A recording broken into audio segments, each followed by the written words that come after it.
জয় মা। কৃপাং কুরু মহাদেবী সুতেষু প্রণতেষু চ চরণাশ্রয় দানেন কৃপাময়ী নমস্তুতে।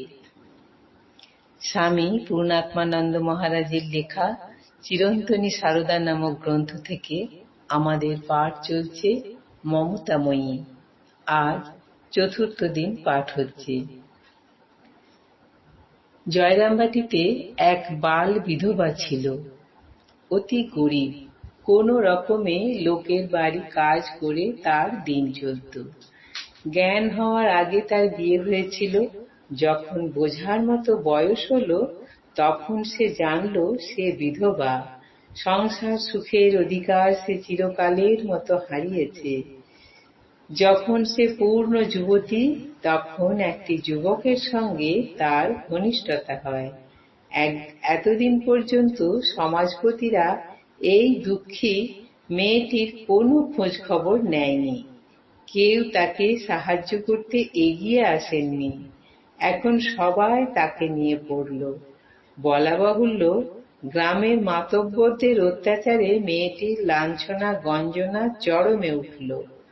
মায়ের বাড়িতে মেয়েটির যাতায়াত ছিল। মা তাকে খুব ভালোবাসতেন। গ্রামের মাতব্বরদের কীর্তির কথা মায়ের কানে পৌঁছল। মেয়েটির জন্য মা খুব বিচলিত হয়ে পড়লেন। কিন্তু দোর্দণ্ড প্রতাপ নিষ্ঠুর সমাজপতিদের বিরুদ্ধে কি বা তিনি করতে পারেন?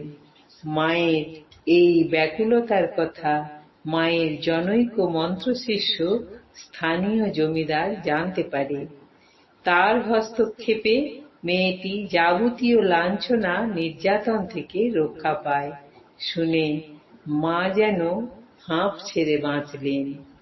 কয়েকদিন পর সেই জমিদার সন্তানটি মাকে প্রণাম করতে এলে মা খুশি হয়ে তাকে প্রাণ ভরে আশীর্বাদ করে বললেন, বাবা, দুঃখিনীকে বাঁচিয়ে দিয়েছ, রক্ষা করেছ, শুনে আমার প্রাণ ঠান্ডা হয়েছে। ভগবান তোমার মঙ্গল করবে। উদ্বোধনের কর্মচারী চন্দ্রমোহন দত্ত ছিলেন মায়ের মন্ত্রশিষ্য।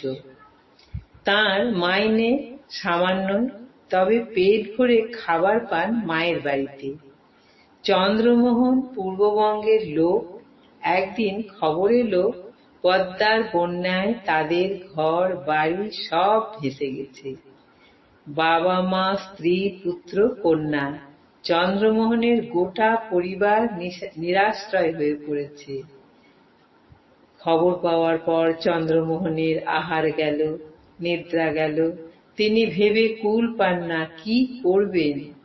এদিকে মাকে অথবা স্বামী শারদানন্দকে তিনি কিছু বলতেও পারছেন না। তারাই বা কোত্থেকে তাকে সাহায্য করবেন? ভক্তদের দেওয়া দান ও প্রণামীতে মায়ের বিরাট সংসার চলে।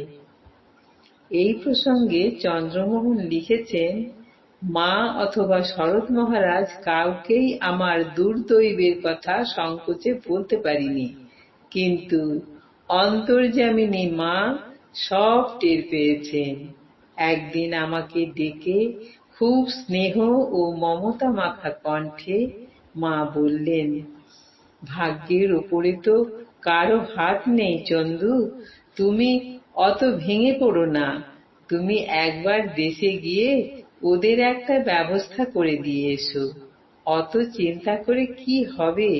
খাওয়া দাওয়া বন্ধ করেছো কেন?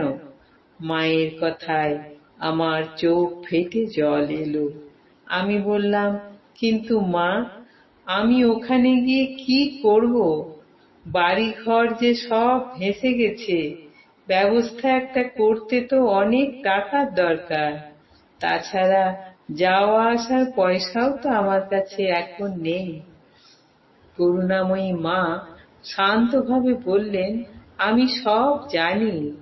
তুমি এই টাকা কয়টা নিয়ে বাড়ি যাও। এটি আমার কাছে ছিল। এতে তোমার পথের খরচ এবং বাড়ি তৈরির খরচ সব হয়ে যাবে। তবে আমি যে তোমায় টাকা দিয়েছি তা কাউকে বলবে না, শুধু বলবে বানে বাড়ি ভেসে গেছে, খবর পেয়ে বাড়ি যাচ্ছি। কথাগুলি বলে মা তার কাপড়ের আঁচলে বাঁধা একতারা টাকা আমার হাতে তুলে দিলেন। মায়ের ভালোবাসার পরিচয় এরকম ভাবে আমার জীবনে যে কতবার পেয়েছি তার হিসেব নেই। শুধু আমি কেন, আরো কতজনকে মা গোপনে এভাবে স্নেহ ও কৃপা বিতরণ করেছেন। একটি ছেতে যাতে যোগী, যোগী অপভ্রংশে যোগী। গ্রামীণ সমাজে যোগীরা অন্তজ বলে সেকালে গণ্য হতো। সমাজে তারা প্রায় অস্পৃশ্যের পর্যায়ে পড়ত। ছেলেটি মায়ের বাড়িতে এসেছে যোগী বলে সে সব সময় সংকুচিত হয়ে রয়েছে। মা তার ওই আড়ষ্ঠতা ও সংকোচ ভাব দেখে কোমল কণ্ঠে বললেন, তুমি যোগী বলে সংকোচ করছো? তাতে কি বাবা, তুমি যে ঠাকুরের গণ, ঘরের ছেলে ঘরে এসেছো। মা তাকে আগেই দীক্ষাদানে কৃতার্থ করেছিলেন। দীক্ষার সময় তার জাতি বর্ণ কোনো কিছুই বিচার করেননি। বস্তুত মার কাছে এসবের কোনো স্থান ছিল না। নির্বিচারে কৃপা বিতরণ করে মা সবাইকে তাঁর সন্তান এবং সেই সঙ্গে ঠাকুরের গণ ভক্তগোষ্ঠী করে নিতেন। তার মমতায় মানুষের এক নতুন সমাজ গঠিত হয়েছিল। সেই সমাজের নাম ভক্ত সমাজ। সমাজের নিষ্ঠুর রক্ষণশীলতা এবং জাতির নামে বজ্জাতির বুকে আঘাত করে মা বলতেন, শুদ্ধুর কে ছেলে, ভক্তের জাত আছে কি? আজ এই পর্যন্তই। জয় মা।